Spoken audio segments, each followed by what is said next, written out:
आणि यानंतर संपूर्ण राज्याला काळजीत टाकेल अशी बातमी यवतमाळ जिल्ह्यातून समोर आली आहे। एका बाजूला भारत आणि अमेरिकेदरम्यान झालेल्या व्यापार करारामुळे येत्या काळात भारतीय शेती क्षेत्राला फायदा होईल की तोटा या संदर्भात वेगवेगळे राजकीय आरोप प्रत्यारोप होत आहेत। तर दुसरीकडे यवतमाळ जिल्ह्यात शेतकरी आत्महत्येचं दुष्टचक्र थांबायचं नाव घेत नाहीये। आता समोर आलेली नवीन आकडेवारी अत्यंत चिंताजनक आहे। जिल्ह्यात जानेवारी महिन्याच्या 31 दिवसात तब्बल 22 शेतकऱ्यांनी आत्महत्या केली आहे। वर्षाच्या पहिल्याच महिन्यात एवढ्या मोठ्या प्रमाणात आत्महत्या झाल्यामुळे यवतमाळ जिल्हा प्रशासनही हादरलंय। आत्महत्यांसाठी प्रमुख कारण नापिकी असल्याचा दावा केला जातोय। मात्र केवळ नापिकी एवढ्या कारणानंच आत्महत्या झाल्या आहेत का असा सवालही विचारला जातोय। आत्महत्या करणाऱ्या शेतकऱ्यांमध्ये 30 ते 50 या उमेदीच्या वयोगटातील शेतकऱ्यांची संख्या जास्त आहे। शेतकऱ्यांनी असं टोकाचं पाऊल उचलू नये असं आवाहन पालकमंत्री संजय राठोड यांनी केलंय। शेतकरी आत्महत्या ही खऱ्या अर्थानं आपल्या सर्वांसाठी अतिशय दुर्दैवी बाब आहे। या आत्महत्याग्रस्त कुटुंबांना मदत करणं, आत्महत्येच्या वेळच त्यांच्यावर येऊ नये अशा पद्धतीचं सातत्यानं प्रयत्न शासन प्रशासन या ठिकाणी करत आहे। या संदर्भात आम्ही वेगवेगळ्या पद्धतीनं प्रशासनाला निर्देश दिलेले आहे। माननीय मुख्यमंत्र्यांना आम्ही ही बाब लक्षात आणून देऊ।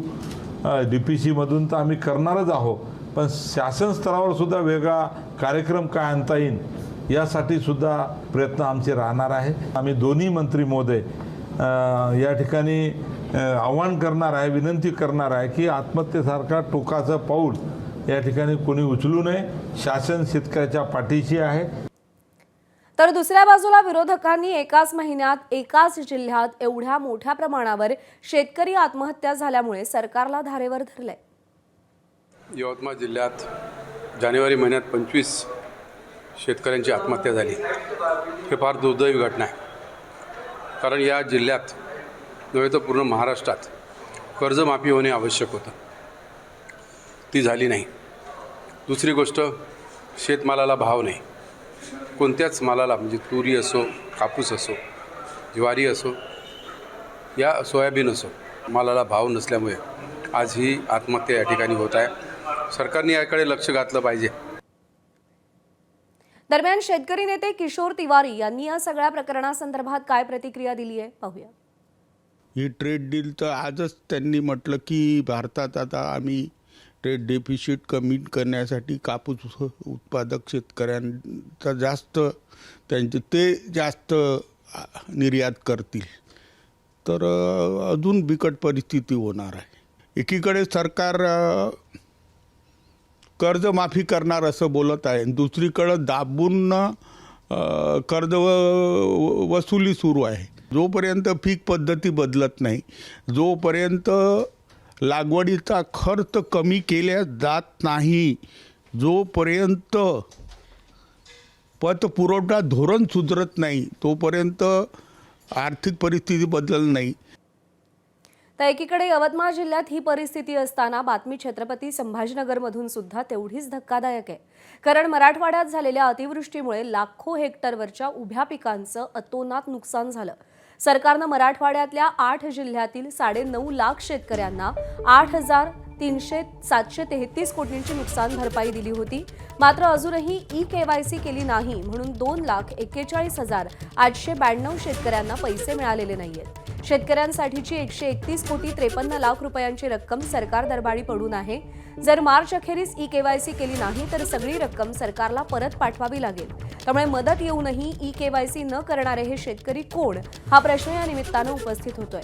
आणि त्यामुळेच विभागीय आयुक्त जितेंद्र पापळकर यांनी KYC करून घेण्याचं आवाहन केलेलं आहे।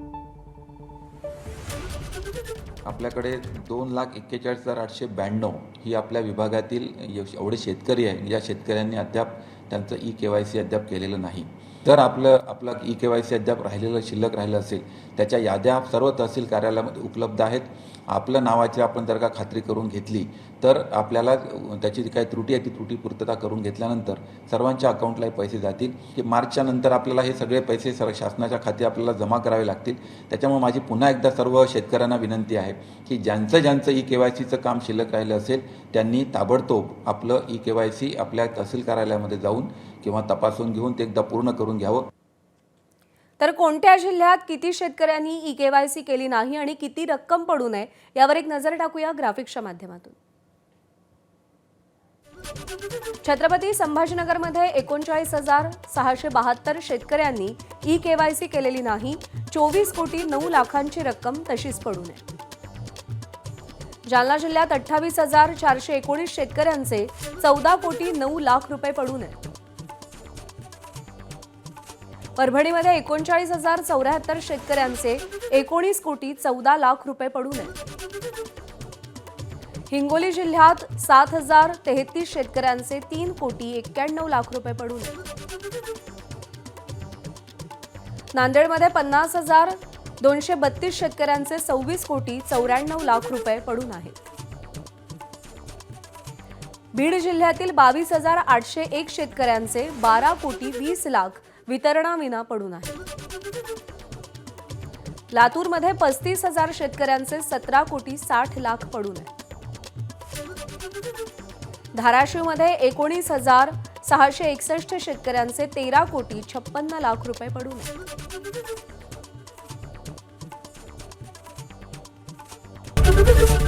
एबीपी माझा, उघडा डोळे बघा नीट.